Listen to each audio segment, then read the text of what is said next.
اللہ رب العالمین والصلاة والسلام علی سید الانبیاء والمرسلین اما بعد فاعوذ باللہ من الشیطان الرجیم بسم اللہ الرحمن الرحیم الحمدللہ عز و جل آج ہمیں چوتھا دن ہے اور جو ہم پڑھ چکے ہیں اس میں سے کچھ باتیں آپ کے ذہن میں یا آپ کی کاپی پر لکھی ہوئی ہوں گی۔ سب سے پہلے اگر کوئی فوت ہو جائے تو اس کے مصارف کتنے اقسام پر ہیں؟ 4 اقسام پر۔ نمبر 1 تجہیز و تکفین میں مال استعمال کیا جائے گا۔ نمبر 2 قرضہ ادا کیا جائے گا۔ نمبر 3 وصیت اگر اس نے کی ہے تو تہائی مال تک اور وہ جائز وصیت ہو تو۔ اور نمبر 4 اس کے ورثاء میں تقسیم کیا جائے گا۔ ورثاء میں سے سب سے پہلے کس کا نمبر آتا ہے؟ اصحاب فرائض، کہ جن کے لیے اللہ تعالیٰ نے جو فرض سے مقرر فرمائے اس کے مطابق ان کو دیا جائے گا۔ اس کے بعد کچھ ایسے افراد ہیں جن کے لیے حصہ مقرر نہیں ہے بلکہ جو باقی بچے گا وہ سب ان کو دیا جاتا ہے۔ ان کو ہم کیا کہتے ہیں؟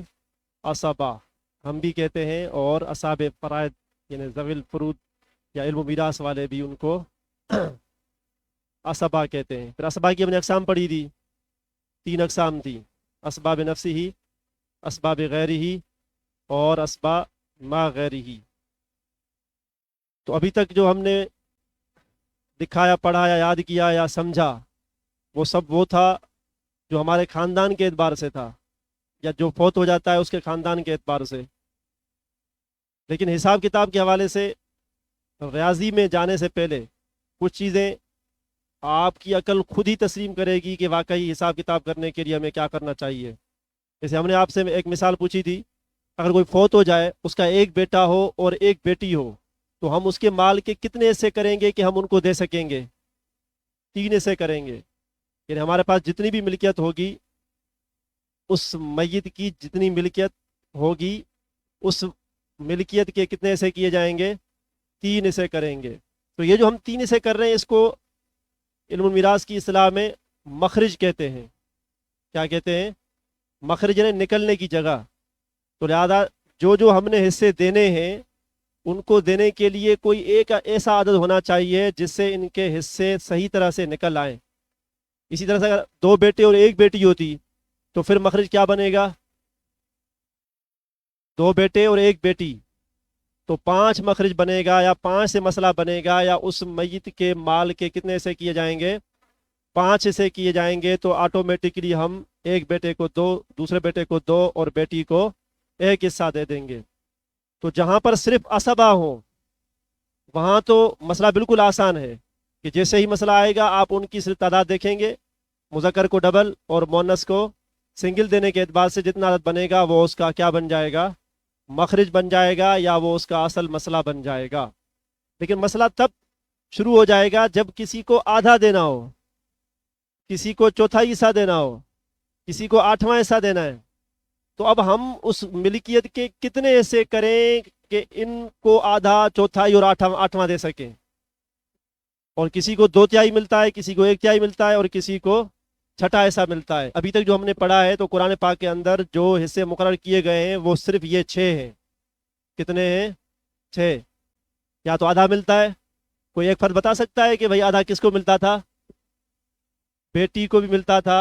ہاں ماشاءاللہ اپنا ایسا یاد کیا ہوا ہے کہ اگر زوجہ فوت ہو جائے تو شوہر کو، اور اس کی اولاد نہ ہو تو پھر کیا ملتا ہے؟ شوہر کو آدھا ملتا ہے، بیٹی کو بھی آدھا ملتا ہے بہرحال اگر اکیلی ہو تو، اور چوتھائی حصہ بھی استعمال ہوا تھا بہرحال۔ تو یہ وہ سب حصے ہیں جو کہیں نہ کہیں کسی کو ملتے ہیں، اس کے علاوہ کوئی نہیں آیا ہوگا۔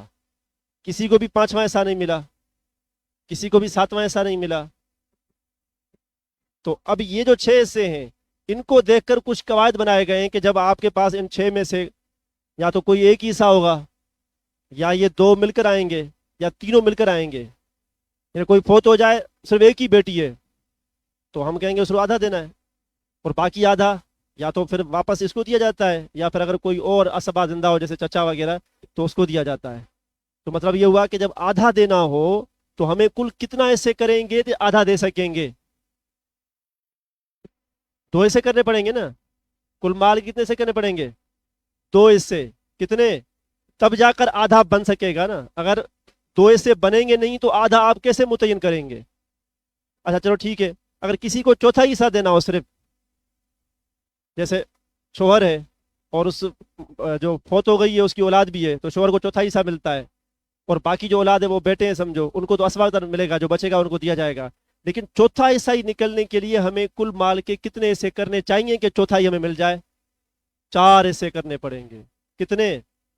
تو معلوم ہوا یہ جو نیچے عدد آپ کو نظر آ رہا ہے، یہ دیکھیں، جب صرف یہ کسی کو آدھا دینا ہو تو مخرج کیا بنے گا؟ 2، اور اگر صرف چوتھائی دینا ہو تو مخرج کون بنے گا؟ 4، اور اگر صرف 8واں حصہ دینا ہو تو 8، اور اگر کسی کو چھٹا حصہ دینا ہو تو 6 سے بنائیں گے تب جا کر اس کا چھٹا حصہ بنے گا۔ تو اس طرح سے یہ جس کو ہم کہتے ہیں مخرج، کیا؟ مخرج اصل مسئلہ کہ آپ کل مال کے 6 سے بنائیں یا 8 سے بنائیں یا 4 سے بنائیں یا 2 سے بنائیں، تو پھر آپ اس فرد کو اتنا حصہ دے سکتے ہیں۔ اس طرح اگر کسی کو صرف تہائی دینی ہو تو کتنے سے بنائیں گے؟ کل 3 بنائیں گے تو تہائی معلوم ہو جائے گی، اور کسی کو اگر 2 تہائیاں دینی ہو تو بھی پہلے آپ 3 سے بنائیں گے، اس میں سے 2 نکال کے دے دیں گے۔ سمجھ میں آیا؟ کیونکہ 2 تہائیاں، تو بس تہائی معلوم ہو تو پھر اس کو ڈبل کر کے 2 تہائی کیا جائے گا، تو لہذا جس کو تہائی دینی ہے تو بھی 3 سے کرنے پڑیں گے، جس کو 2 تہائی دینی ہو تو بھی کیا کرنا پڑے گا؟ تو یہ معلوم ہوا کہ یہ جو نیچے عدد لکھا ہوا ہے، یہ اگر اکیلے اکیلے آ جائیں تو ان کا مخرج یہی بنتا ہے جو نیچے والا عدد ہے۔ یہ پہلا قاعدہ آپ یاد کر لیں۔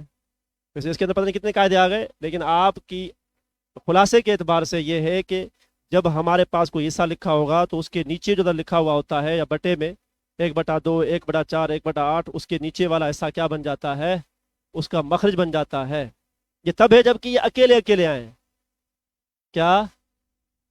جب یہ اکیلے اکیلے آتے ہیں تو مخرج اس کا نیچے والا بن جاتا ہے، لیکن یہاں مسئلہ یہ ہوتا ہے کہ کسی کو آدھا دینا ہے، کسی کو چوتھائی دینا ہے۔ اب ہم کریں کیا؟ 2 ایسے بنائیں کہ 4 ایسے بنائیں؟ اس طرح کسی کو آدھا دینا ہے تو کسی کو چھٹا حصہ دینا ہے۔ اب ہم کل اسے کتنے کریں کہ اس کو آدھا بھی دے سکیں، اس کو چھٹا حصہ بھی دے سکیں؟ پہلا آپ کو یاد ہو گیا کہ اگر اکیلے اکیلے ہو تو آپ حساب نکال سکتے ہیں، ٹھیک ہے۔ اب اگر مل کر آ جائیں آپس میں، اس کو ہم کہتے ہیں خلط ملت ہو کر، اور اپنی اردو میں اگر گڈ مڈ ہو کر آئیں، کیا ہو کر آئیں؟ ادھر کے ادھر ادھر کے ادھر، کسی کو آدھا دینا ہے کسی کو 2 تہائی دینا ہے، تو اس صورت میں کیا کیا جائے گا؟ تو اس میں سب سے پہلے تو یہ جو میں نے ترتیب رکھی ہے اس کو آپ دیکھیں، یہ پہلی ترتیب میں آتے ہیں 1/2 1/4 1/8۔ وجہ کیا ہے؟ کل مال کا آدھا، سمجھ میں آتا ہے؟ ٹھیک ہے، جیسے ہمارے پاس 1 لاکھ ہو تو اس کا آدھا کتنا بنتا ہے؟ 50,000۔ اچھا، پھر اگر کل مال کا چوتھا حصہ کیا جائے تو کتنا نکلے گا؟ یہ 50 کا آدھا تھا، یہ 50 کا، تو یہ 1/2 اور 1/4 کا آپس میں ایک تعلق ہے، رشتہ ہے، نسبت ہے، جو آپ کو نظر نہیں آ رہی تھی شاید، اور میں نے آپ کو وہ دکھا دیا کہ 1/2 سے آدھا کریں گے تو چوتھا حصہ بن جاتا ہے، اور اگر چوتھائی کا بھی آدھا کرو تو 8واں حصہ بن جاتا ہے۔ آپ دیکھ لیں بھلے، ہاں، کل مال کے آدھے کرو تو 50 بنے گا، اس آدھے کا بھی آدھا کرو تو 25,000 بنے گا، جو کہ چوتھا حصہ بن جائے گا کل مال کا، اور اس 25 کا بھی آدھا کرو تو 12,500، اور 12,500 1 لاکھ کا 8واں حصہ ہے، ٹھیک ہے۔ تو لہذا یہ 3 آپس میں اس کو کہتے ہیں پہلا فریق اول میں یہ 1/2 1/4 اور 1/8 آتے ہیں۔ سمجھ میں آ گیا ان کو کیوں ہم نے یہاں پر اس طرح اکٹھا رکھا ہوا ہے؟ دوسرے میں آپ دیکھیں، جب ہمارے پاس 3 حصے ہوں، اس کے ہم نے 2 تہائی، جیسے ہمارے پاس جیسے 6 روپے ہوں تو ہم اس کی اگر 1 تہائی پہلے 2 تہائیاں بنائیں تو 2 تہائی میں کتنے روپے آئیں گے؟ 4 روپے آئیں گے، کیونکہ ہمارے کو کل 6 تھے تو 6 کے پہلے 1 تہائی تو بناؤ نا، تو 2 کی 1 تہائی بنے گی، اور 2 تہائی کتنے بنے گی؟ 4، تو یہ 4 6 کا 2 تہائی بنے گا، 4 6 کے لیے 2 تہائی، 4 کا بھی آدھا کرو تو کیا بنے گا؟ 2 بنے گا، 2 وہ 1 تہائی ہے، 2 1 تہائی ہے، لیکن 2 کا بھی آدھا کرو تو کیا بنے گا؟ 1 بنے گا، یہ چھٹا ایسا بنے گا 6 کا۔ دوبارہ دیکھ لیں، کل ہمارے پاس ہے 6 کا عدد، کتنا ہے؟ اچھا، اس کی سیاہی ماشاءاللہ سوکھ گئی، دیکھ لیں دوسرا اگر ہے آپ کے پاس، کھول کے رکھا تھا نا اس وجہ سے۔ تو بہرحال یہ 6 ہے، 6 کا چھٹا ایسا کتنا بنتا ہے؟ 1 بنتا ہے، اور اگر ہم اس 1 کو ڈبل کرنے کتنا ہو جائے گا؟ 2 ہو جائے گا، اور یہ 2 6 کا تہائی حصہ ہے، دیکھ لو بھلے، تہائی مطلب 3 سے کریں 6 کے تو 1 حصے میں کتنے آئیں گے؟ 2 آئیں گے. اچھا، اور اس 2 کا بھی ڈبل کرو تو کیا ہو جائے گا؟ 4، اور یہ 4 6 کی 2 تہائیاں ہیں. تو جیسے ان کا آپس میں تعلق تھا کہ یہ بڑا ہے تو اس کا آدھے کا آدھا، چوتھائی، چوتھائی کا آدھا، 8واں حصہ، اس طرح 2 تہائی کا آدھا 1 تہائی، اور 1 تہائی کا آدھا کیا بن جاتا ہے؟ چھٹا حصہ بن جاتا ہے. تو اس لیے ان کو دوسرا فریق ثانی کہتے ہیں. کیا کہتے ہیں؟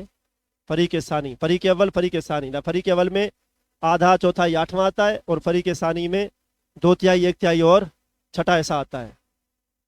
اب جب یہ تینوں جمع ہو جائیں، میں آپ سے پوچھتا ہوں، اگر یہ اوپر والے تینوں جمع ہو جائیں تو ہم کل مال کے کتنے سے بنائیں کہ تینوں نکل سکیں؟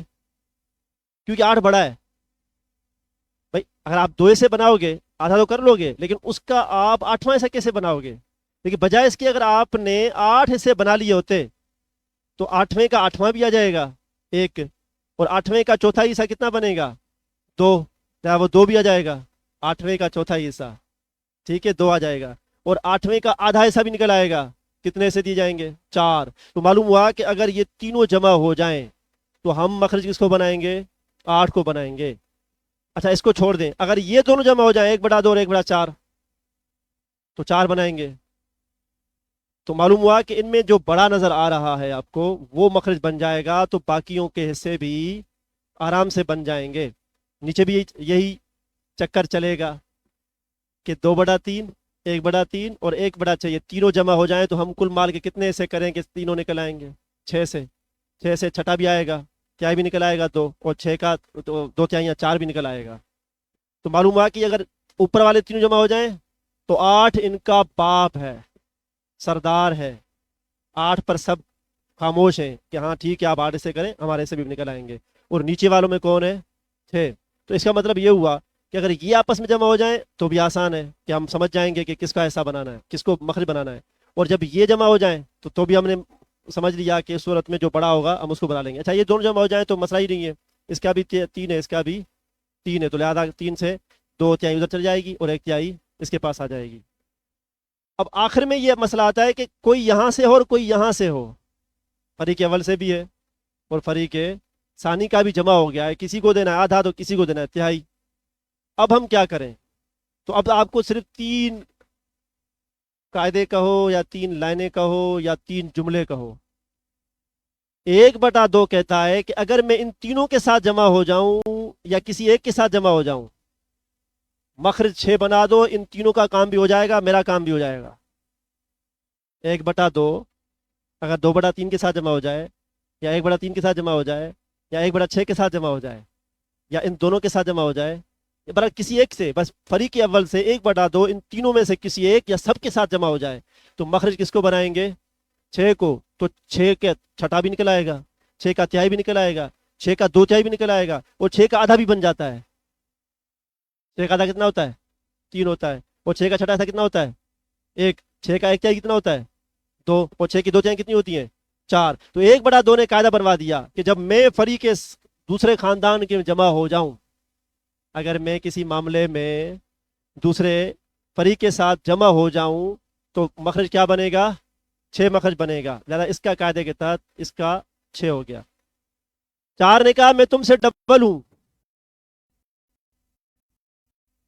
4 نے کہا میں تم سے اگر جا کر 6 سے کام چلایا تھا تو میں کس سے کام چلاؤں گا؟ 12 سے. کس سے؟ لہذا 12 سے کام چلے گا. 1/4 جب 2 تہائی سے جمع ہو جائے، یا 1/3 کے ساتھ جمع ہو جائے، یا 1/6 کے ساتھ جمع ہو جائے تو مخرج کیا بنے گا؟ 12. کون؟ 6 کا ڈبل کیا ہوتا ہے؟ 12. اب آپ خود دیکھ لیں 12 کا چوتھا حصہ کتنا بنتا ہے؟ 3. اور 12 کا چھٹا حصہ نکل آئے گا 2. 2 پہ آپ جمع کریں گے تو یہ 12 کا کیا ہو جائے گا؟ چھٹا حصہ. اور 12 کی تہائی کتنی ہوتی ہے؟ 4. ہاں 12 کے 3 حصے کرو تو ایک حصے میں کتنے آئیں گے؟ 4 آئیں گے، اور 2 تہائی کتنی ہو جائیں گی؟ 8 ہو جائیں گی. تو معلوم ہے کہ 12 یہ تینوں اور 1/4 جمع ہو جائیں تو مخرج کون بنے گا؟ 12 بنے گا. لیکن بالفرض اگر یہ بھی جمع ہو جائے ان کے ساتھ اور یہ بھی جمع ہو جائے تو آپ اپنی عقل استعمال کرو، ہم کس کو بنائیں گے؟ 12 کو، کیونکہ 12 بڑا ہے نا. 12 کیا ہے؟ 6 سے بڑا ہے کہ نہیں؟ یقین ہے نا؟ اتنی اجازت تو آتی ہوگی ماشاءاللہ. تو 1/2 جمع ہو جاتا تو یہ اپنا قاعدہ چلواتا کہ 6 کا مخرج بناؤ. لیکن 1/4 نے کہا کہ اگر میں جمع ہو جاؤں تو اب 6 نہیں چلے گا، اب کتنا چلے گا؟ 12 چلے گا. لہذا اب اگر یہ بھی جمع ہو جائے، یہ بھی جمع ہو جائیں اور تینوں جمع ہو جائیں تو مخرج کیا بنے گا؟ 12. 8 نے کہا میں بھی رہتا ہوں. 1/8 نے کیا کہا؟ میں ابھی رہتا ہوں. اگر میں دوسرے خاندان میں جمع ہو جاؤں تو پھر اگر اس کے 6 تھے، اس نے 12 بنوائے تو میں کیا کروں گا؟ کیونکہ 12 کا ڈبل کیا ہوتا ہے؟ 24. تو لہذا 8 جب دوسروں کے ساتھ جمع ہو جائے تو مخرج کیا بنتا ہے؟ 24. آپ خود دیکھ لیں، یہ سب جمع ہو جائیں، کیا ہو جائے؟ یہ سب جمع ہو جائیں. کسی کو آدھا دینا ہے، کسی کو چوتھائی دینی ہے، کسی کو 8واں دینا ہے، کسی کو 1/3، کسی کو 2/3، کسی کو چھٹا حصہ. تو آپ 24 کا عدد رکھیں، ہر ایک کا حصہ نکل آئے گا. وہ الگ بات ہے 24 سے بڑھ جائے نہ بڑھ جائے، لیکن ہر ایک کا حصہ نکل سکتا ہے. بہرحال ریاضی کے اعتبار سے ہر ایک کا حصہ. 24 کا 8واں حصہ کتنا آتا ہے؟ میں جلدی بولوں، آپ لوگ ماشاءاللہ پہنچ جائیں، بہت اچھی بات ہے. 24 کا 8واں حصہ 3، 24 کا چوتھا حصہ 6، 24 کا آدھا حصہ 12، 24 کا چھٹا حصہ 4، 24 کا تہائی حصہ 8، 24 کی 2/3 16. تو معلوم ہوا کہ یہ 24 جب مخرج بن جاتا ہے تو ان میں سے کوئی بھی آ جائے سب کے حصے نکل آتے ہیں. 1/8 جہاں پر ہوگا. اب ہم دیکھتے ہیں مخرج کل کتنے بنے. مخرج کل کتنے بنے؟ تو مخرج کی تعداد بن جاتی ہے 7. کتنی مخرج کی تعداد ہے؟ کبھی مخرج 2 بنتا ہے، کب؟ جب صرف ہو ہی 1/2. کبھی مخرج کیا بنتا ہے؟ 3. 3 بھی تو ہے نا بھائی. اگر صرف تہائی دینا ہو تو کتنا مخرج بنتا ہے؟ 3 بنتا ہے. اور اگر کسی کو صرف چوتھائی دینا ہو، اور یہ شاید مظلوم کو ملتا ہے، زوج کو ملتا ہے نا، ہاں عموماً ایسا ہوتا ہے غالباً. تو 2، 3 اور 4. اس کے بعد 8واں حصہ. مظلوم کا اپوزٹ کیا ہوتا ہے؟ بہرحال کہنے کہ زوجہ. تو 8 بھی مخرج بن سکتا ہے. 2، 3، 4، درمیان میں 6 بھی تھا چھٹے کا. 8 بھی بن سکتا ہے. 8 کے بعد 12 اور آخر میں 24. تو یہ مخرج زیادہ سے زیادہ صرف یہی بن سکتے ہیں، اس سے زیادہ کوئی نہیں بن سکتا. 2، 3، 4، 6، 8، 12، 24. 2 کب بنتا ہے؟ 3 کب بنتا ہے؟ 4 کب بنتا ہے؟ 6 کب بنتا ہے؟ یہ سب آپ کو بتا دیا. اور آخر میں 12 اور 24 کیسے بنتا ہے، یہ سب آپ کو قواعد کے مطابق سمجھا دیا گیا. اب ہوتا یہ ہے کہ جب ہم تقسیم کاری کرنے جاتے ہیں، ریاضی نے تو ہمیں بتا دیا کہ جب یہ جمع ہو جائیں تو آپ نے کیا کرنا ہے. تو یہ مخرج بناؤ گے تو حصے سب کے نکل آئیں گے. تو ہم گھر میں اگر 24 حصے بنا کے اور دینے پر آتے ہیں بعض مرتبہ، تو وہ جو حصے سب کو دینے ہوتے ہیں وہ مل کر اس مخرج سے بڑھ جاتے ہیں. اس کو کہتے ہیں اول ہو جاتا ہے. کیا ہو جاتا ہے؟ مخرج سے جب حصے بڑھ جائیں، مخرج سے حصے نکالے، ہر فرد کو دینے لگ گئے، تو پھر اس کے جب حصے دیکھے تو وہ تو 24 سے زیادہ ہو گئے یا 12 سے زیادہ ہو گئے. تو اس کو اصطلاح میں کیا کہتے ہیں؟ اول ہو جاتا ہے. کیا ہو جاتا ہے؟ اول. بہرحال اب اول کس کس مخرج کا آتا ہے اور کس کا نہیں آتا؟ جہاں پر 2 مخرج قواعد کے مطابق بن گیا، آپ کے کہنے کے مطابق نہیں. کس کے مطابق؟ قواعد کے مطابق. اگر مخرج واقعی 2 بن رہا ہے تو اس کا مطلب ہے یہاں اول نہیں ہوگا، کیونکہ یہ 2 مخرج بنتا ہی تب ہے جب دینا کسی کو آدھا ہو. تو اس وقت کوئی بھی اول نہیں ہوتا، بلکہ 2 مخرج سے ہی کام سب کا پورا ہو جاتا ہے. 3 بھی اگر کسی کا آئے، کیونکہ 3 یا تو 1/4 کے ساتھ آتا ہے یا 2/4 کے ساتھ آتا ہے، تو اس صورت میں کیا ہوگا؟ کوئی اول نہیں ہوتا. اور 4 کے ساتھ بھی کوئی اول نہیں ہوتا. اول مطلب مخرج سے جب حصے دیں تو حصے مخرج سے بڑھ جائیں. ہاں 24 سے جب دینے لگ گئے، لیکن جب دیا تو وہ 24 نہیں بنے، بلکہ وہ کیا ہو گئے؟ 27 ہو گئے. کیا ہو گئے؟